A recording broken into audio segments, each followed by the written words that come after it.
Hello बच्चों।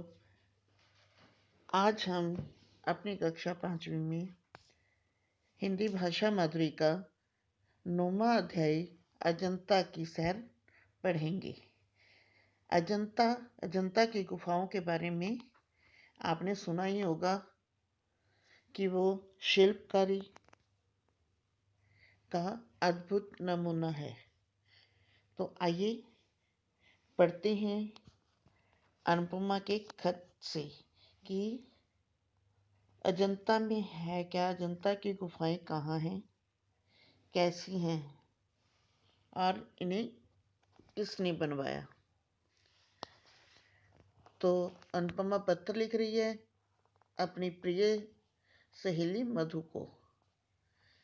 सबसे ऊपर एड्रेस 8/14 निम्बड़ी कॉलोनी, अशोक विहार, दिल्ली।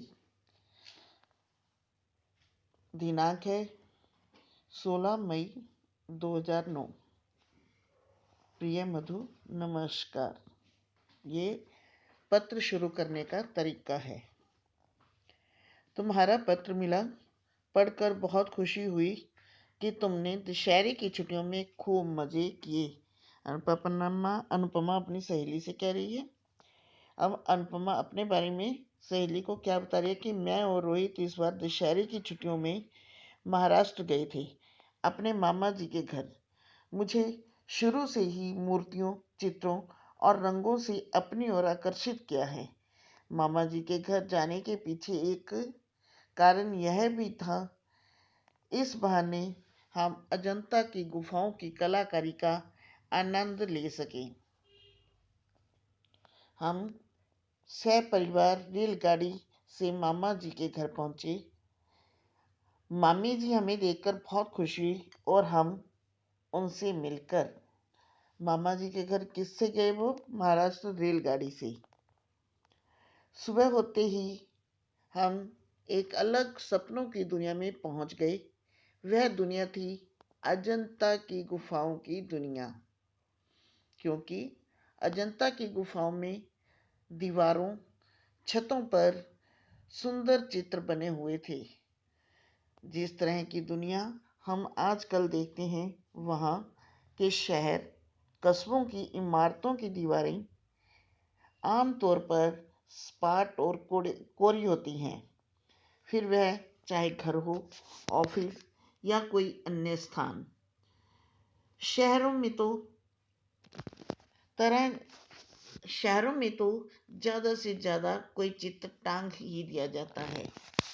घर में भी अगर बच्चे पेंसिल या रंगों से दीवार पर अपनी कलाकारी दिखाएं तो उन्हें अक्सर डांट पड़ जाती है। एक बार रोहित को डांट पड़ चुकी है। अब ये सब अनुपमा बता रही है आपको, इसलिए इसमें सेकंड पर्सन यानी कि मध्यम पुरुष का प्रयोग किया गया है। मैं, हमें, ठीक है। अगर यहाँ आप अपने शब्दों में लिखोगे तो यहाँ वह, उसे, उसके, ये शब्दों का प्रयोग होगा। लेकिन अजंता की गुफाओं की दीवारों और छतों को देखकर ऐसा लगता है कि लोगों को कोरी दीवारें बिल्कुल पसंद नहीं थी। तब लोग अत्यधिक प्रकृति प्रेमी थे। दरअसल अजंता की गुफाएं एक अत्यंत रमणीक जगह पे बनी हुई है। रमणीक मतलब मनोहर, जो मन को अच्छी लगे। गुफाओं के अंदर, गुफाओं के भीतर बड़े बड़े कमरे, मंदिर और सभागृह हैं। इन्हीं की छतों और दीवारों पर चित्र और मूर्तियां बनी हुई हैं। अब ये कितनी पुरानी है कि ये गुफाएं लगभग अलग अलग समय में बनी हुई हैं। कुछ गुफाएं तो 1000 साल, 2000 साल पुरानी हैं, तो कुछ 1600 साल पुरानी हैं। यानी कि इतनी पुरानी है कि कोई कोई गुफाएं तो, कुछ गुफाएं तो 2000 साल पुरानी हैं और कुछ 1600 साल पुरानी हैं। तो क्या तुम जानती हो कि ये गुफाएं किसने बनवाई थी? अजंता के आसपास के शहरों में जो धनी व्यापारी या किसान रहते थे, उन्होंने ये गुफाएं बौद्ध भिक्षुओं के रहने और उपासना करने के लिए बनवाई थी। दरअसल बौद्ध भिक्षुओं को इन गुफाओं में रहकर पढ़ना पढ़ाना, ध्यान लगाना पसंद था। अजंता की गुफाओं में ये चित्र और मूर्तियां किसने बनाई? कहते इसके बारे में अलग अलग विचार हैं। इस बारे में कई तरह के विचार हैं। कुछ लोगों का कहना है कि ये चित्र बौद्ध भिक्षुओं ने बनवाए हैं, तो कुछ का कहना है कि जिन व्यापारियों और किसानों ने ये गुफाएं बनवाई थी, उन्हीं लोगों ने अपनी पसंद के चित्रकारों, शिल्पकारों से इन गुफाओं की सजावट का काम भी करवाया था। मुझे इस बारे में दिलचस्पी थी कि अजंता के चित्रों के मुख्य विषय क्या हैं। किसको दिलचस्पी थी? अनुपमा को, कि अजंता के चित्रों का मुख्य विषय क्या है। तो इन चित्रों का मुख्य विषय बुद्ध से जुड़ी जातक कथाएं और बौद्ध धर्म है। क्यों? लेकिन शायद चित्र बनाने वालों को अपने आसपास के जीवन को सजीव रूप देना भी पसंद था, इसलिए चित्रों में जंगल, जानवर, लोग, राजा रानी आदि को बखूबी चित्रित किया गया है। अजंता के चित्रों को देखकर एक और बात पता चलती है, वह यह है कि उन दिनों लोग अपने जीवन व उसकी बातों से बहुत लगाव रखते थे। यह भी पता चलता है कि वे लोग लंबी और पुरानी आंख को सुंदर मानते थे। कैसी आंख को सुंदर मानते थे? लंबी आंख को सुंदर मानते थे। चित्रों से उस समय के रहन सहन, पहनावे, हाव भाव आदि का भी पता चलता है। अब रोहित ने क्या बताया? कि रोहित ने बताया कि इसके रंग आज तक टिके हुए हैं। क्यों टिके हुए हैं? तो ये हम इस पैराग्राफ में पढ़ेंगे। कि रोहित ने बताया कि अजंता में बने चित्रों के रंग खनिजों से बने हैं, इसलिए वे आज भी कुछ समय पुराने ही लगते हैं। चित्रों में लाल रंग के लिए गेरू, पीले रंग के लिए प्योडी यानी कि पीला पत्थर और सफेद रंग के लिए चूने का प्रयोग किया गया था। इन्हें पीसकर गोंद के साथ मिलाकर तैयार किया जाता था।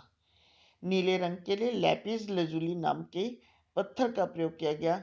वह पत्थर अफगानिस्तान से मंगवाया गया, लेकिन इस नीले का रंग का प्रयोग बहुत ज़्यादा नहीं है। अजंता में सबसे अधिक हरे रंग का प्रयोग हुआ है। हरा रंग बनाने के लिए ग्लूकोनाइट नाम के पत्थर का प्रयोग किया गया, जो आसपास के पहाड़ों पर मिल जाता था। इसमें सबसे ज़्यादा किस रंग का प्रयोग किया गया है? हरे रंग का। अब नीले रंग का प्रयोग ज़्यादा क्यों नहीं हुआ? क्योंकि वो अफगानिस्तान से मंगवाया गया था। नहीं, सॉरी, हाँ, नीले रंग का प्रयोग इसलिए नहीं हुआ क्योंकि उसे बाहर से मंगवाना पड़ता था, और जबकि हरे रंग का प्रयोग किया क्योंकि वो पत्थर उन्हें आसपास के पहाड़ों पर मिल जाते थे। कुछ रंगों को बनाने के लिए पौधों का भी प्रयोग किया गया, जैसे होठों के लिए लाल रंग, लेकिन यह लाल रंग तो अब उड़ गया है। पौधों से बनने वाले रंग जल्दी उड़ जाते हैं। वास्तव में अजंता के चित्रों को कई लोगों ने मिलकर बनाया है। कुछ कलाकार केवल मानवाकृतियां बनाते थे, तो कुछ जानवरों के ही चित्र बनाते थे। कुछ पेड़ पौधों के चित्र बनाते थे, तो कुछ चित्रों में रंग भरने का काम करते थे। अजंता के चित्र अनेक कलाकारों की मिली जुली प्रतिभा के उत्कृष्ट नमूने हैं। अजंता के चित्रों ने, कलाकारी ने हम सभी का मन मोह लिया। हमारी संस्कृति इतनी समृद्ध है, अजंता इस बात का प्रमाण है। अजंता की यादों को अपने मन में संजोए हम वापस आ गई, तुम्हारी सहेली अनुपमा। तो बेटे, आपने देखा कि अनुपमा ने अपने विचार अपनी यात्रा के बारे में इस पत्र में लिखा है और हमें अजंता की गुफाओं की जानकारी दी है। तो आपको जानकारी मिल गई होगी कि अजंता की गुफाएं कैसी हैं, किसने बनवाई, किससे बनी हुई हैं। तो ओके, धन्यवाद। कल हम इसके क्वेश्चन आंसर करेंगे और बुक का अभ्यास कार्य भी करेंगे। धन्यवाद।